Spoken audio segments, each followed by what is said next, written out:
एक बार मुगल सम्राट अकबर ने अपने 9 रत्नों को दरबार में बुलाकर कहा, अब मैं वृद्ध हो चुका हूँ। मैंने इस देश में राम की बहुत प्रशंसा सुनी है। बहुत से लोग राम के भक्त हैं। मैं चाहता हूँ कि मेरी मृत्यु के बाद पूरे देश के लोग मेरी भी भगवान की तरफ भक्ति करें, मेरी पूजा करें। मैं राम से जरा भी कम नहीं हूँ। क्या मेरे जीवन पर रामायण नहीं लिखी जा सकती? अकबर की इच्छा को सुनकर 8 रत्नों की जुबान पर मानो ताला लग गया। उन्हें समझ नहीं आ रहा था कि क्या बोले। सभी एक दूसरे की ओर देखने लगे, जैसे कह रहे हो, बादशाह अकबर चाहे कितने ही महान हो, लेकिन उनके जीवन पर रामायण कैसे लिखी जा सकती है? बीरबल, जो अकबर के दरबार के 9 रत्नों में से एक था, वह केवल रत्न नहीं, महान रत्न था। उसने कहा, बिल्कुल रामायण लिखी जा सकती है। क्यों नहीं लिखी जा सकती? आप में कोई कमी नहीं है। अरे, राम का राज्य तो आपके राज्य से छोटा था। आपका राज्य तो बहुत बड़ा है और आप तो सम्राटों के भी सम्राट हो। राम तो सिर्फ राजा थे। आप चिंता मुक्त हो जाइए। मैं आपके जीवन पर रामायण लिख दूंगा, लेकिन काम मेहनत का है, क्योंकि रामायण बहुत बड़ा ग्रंथ है। इसीलिए मुझे 1 लाख अशरफिया और 1 साल का समय दीजिए। मंजूर है मुझे, अकबर ने खुशी से कहा। इसी क्षण ही मैं तुम्हें 1 लाख अशरफिया और 1 साल का समय देता हूं। बीरबल 1 लाख अशरफिया लेकर अपने घर गया। उसने पूरे साल में 1 लाख अशरफिया अपने दोस्तों के साथ मौज मस्ती में उड़ा दी। अकबर समय समय पर उससे पूछते रहते थे, क्या हुआ? मेरी रामायण की यश कथा कहाँ तक पहुंची? बीरबल कहता, लिखी जा रही है।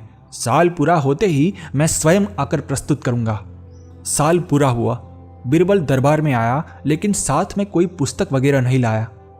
अकबर ने पूछा, पुस्तक कहाँ है? बीरबल ने कहा, लगभग पूरी यश कथा लिखी जा चुकी है। बस एक विवरण बाकी है, जिसे आपके बिना और कोई नहीं बता सकता। उस विवरण के बिना रामायण पूरी नहीं होगी। रावण ने हमारे राम की सीता का अपहरण कर लिया था। आपकी बेगम का अपहरण किस रावण ने किया था? मुझे उसका नाम और पता बताइए। कौन है वो बदमाश जिसने आपकी बेगम का अपहरण करने की हिम्मत की? अकबर गुस्से से लाल हो गए। वह अपनी तलवार की मुठ पर हाथ रखते हुए चिल्लाया, ये तू क्या बक रहा है बीरबल? तू पागल हो गया है क्या? किसी की इतनी हिम्मत कि मेरी बेगम की तरफ आंख उठाकर भी देख सके?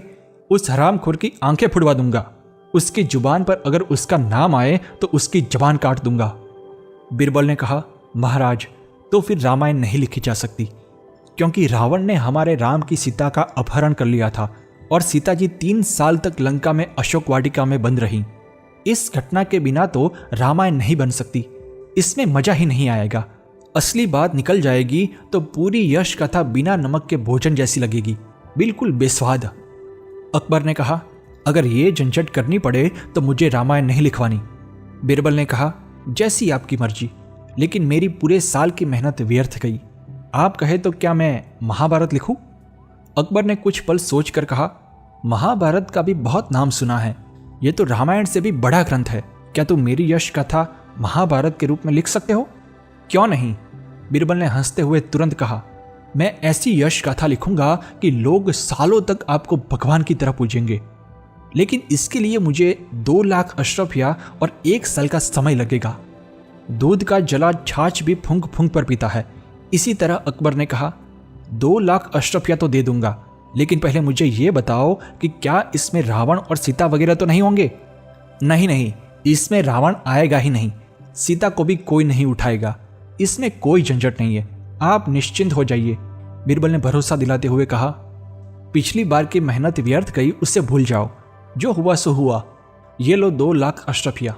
कहते हुए अकबर ने अशरफिया भरी थैली दी। बीरबल ने पूरे साल में 2 लाख अशरफिया दोस्तों के साथ मौज मस्ती और दावतों में उड़ा दी। उसने जी भरकर मौज की। बीच बीच में वह अकबर को बताता रहता था कि जबरदस्त यश कथा लिखी जा रही है। आप खुशी से झूम उठेंगे।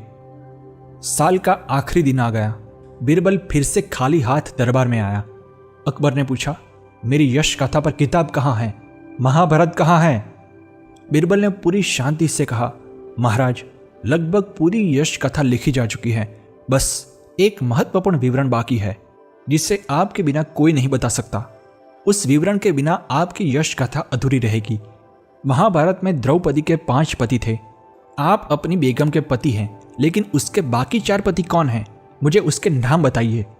बीरबल के बच्चे, रुक तू, अभी तुझे मजा चखाता हूं। अकबर क्रोध से गरज उठे। पहले तो उन्होंने केवल म्यान पर हाथ रखा था, लेकिन इस बार उन्होंने तलवार खींच ली। आखिर तू मुझे समझ क्या बैठा है? मेरे जीते जी अगर मेरी बेगम का कोई और पति है तो उसकी गर्दन उड़ा दूंगा।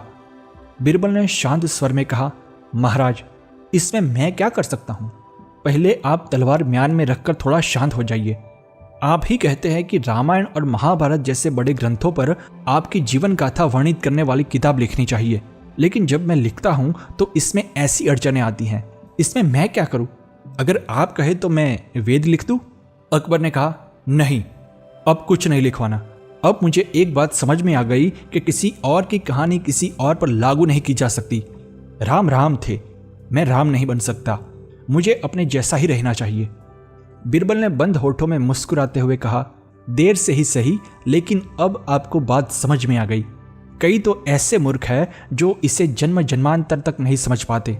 दोस्तों, हमें न तो कृष्ण, न राम, न ईसा बनने की जरूरत है। हमें न तो सचिन तेंदुलकर, न लता मंगेशकर, न रोनाल्डो बनने की कोशिश करनी चाहिए। हम जितना भी प्रयास करें, जो हम नहीं हैं वो हम नहीं बन सकते। हम केवल वही बन सकते हैं जो हम वास्तव में हैं। मूल रहना चाहिए, नकल में नहीं पड़ना चाहिए।